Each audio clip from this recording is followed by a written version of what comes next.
talking about the road course guys. And of course, on Saturday out at Sonoma, we saw SVG, Shane van Gisbergen, who is clearly, I think, the best road course racer in the Xfinity series. Won his second straight road course race. This guy's just wowing all of us.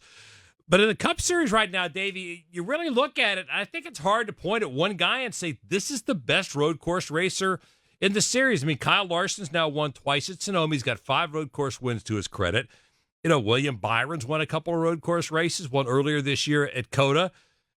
You start looking at Michael McDowell was second. He had a road course win at Indy last year. I mean, there's a whole list of guys. Chris Buescher's probably the understated guy. He had a whole string of top 10s at road courses and has 3 straight top 5s at Sonoma. I mean, this guy, I don't know that there is one guy right now who you can look at and say, you know, this is the Jeff Gordon of this era. I completely agree. I mean, Byron's got a couple wins in the next gen era, the Gen 7 era. Larson, he's got some under his belt as well. You didn't even mention Tyler Reddick, who I think for a lot of people is probably one of, if not the top picks to be the top dog on road courses. By the way, Christopher Bell, not too shabby either, was 1 spot short at COTA earlier this year, won at the Roval a year back or two. So there are so many names. You mentioned Chris Buescher, though. That's the guy to me that is just so surprising for some reason. And it's weird to say, but I might put him P1, even though he's never won on a road course. But in this Gen 7 era, all this guy does is finish inside the top 10. He's finished inside the top 10, 12 of his last 14 races on road courses. And one of those was an 11. So we missed it by just 1 spot. And to your point, Brett, he's got a 4th, a 3rd, and a 2nd in his last 3 races in the Gen 7 car at Sonoma. It's pretty damn good. And for a guy, for some reason, this is probably the mental roadblock that I have. He's a big, burly guy from Prosper, Texas, and he's really good at road courses. I don't know why. I don't see that correlating for whatever reason. But clearly, RFK has found something. The 17 team has found something. Scott Graves, Chris Buescher, they, in my mind, are among the top drivers on road courses right now, even though they haven't won a race, which is kind of wild to me.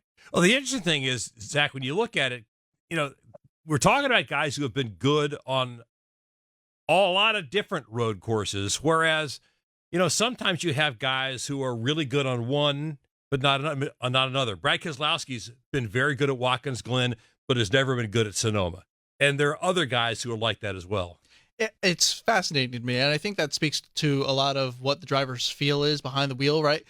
Keselowski is such a perfect example to me because for the longest time we had just the 2 road courses on the schedule. It was Sonoma and it was Watkins Glen, and that was it. And Sonoma was the kind of short track, manage your tires, a little bit maybe more strategy, whereas Watkins Glen, it's always been described as like the super speedway of road courses because you're carrying so much speed around that place and really just hustling the car. Now it seems like you got to be more well-rounded as a road course racer in NASCAR because we've had so many on the schedule over the last couple of years. We've got the Chicago Street Course now, obviously. We've got the Roval over these last 8 or so years, which has been its own sort of animal. You talk about speed and kind of hustling a car around. That one's always been action-packed. It is fascinating to see the guys shine in particular roles, but to me, that's what makes guys like Tyler Reddick stand out, Kyle Larson stand out. They've been able to win on these different track types because Reddick, you even look back to his RCR days, he ends up winning at Road America before going on to win at COTA with 2311. So Reddick's probably the guy that jumps out to me that is kind of undersold because he's got the wins to go along with it. But I mean, Buescher is, it is hard to kind of ignore just how good he's been, how steady he's been, regardless of track type. And the interesting thing is, David, the one guy or one of the guys we have not mentioned is Chase Elliott, who a lot of the fans still feel like is the best road course racer, even though he has not won a road course race in the Gen 7 car. Now, he still runs well at most of the races, but he's got some bad finishes too. And I'd have a hard time arguing that he's the best out there right now because he hasn't won since we went to the Gen 7 car.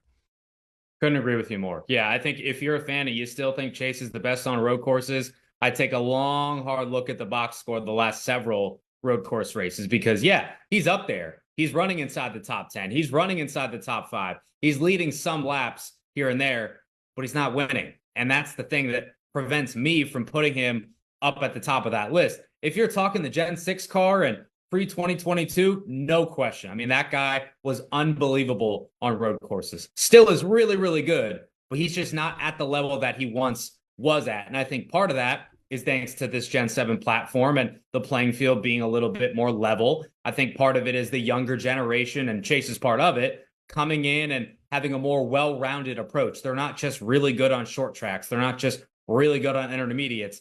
They put in the work behind the scenes. They're putting in hours on the sim, hours of iRacing. They're going to these tests and they're putting in the work to get better on road courses because, Zach, to your point, you don't just go to Sonoma and Watkins Glen twice a year and what all the veterans used to treat them as throwaways.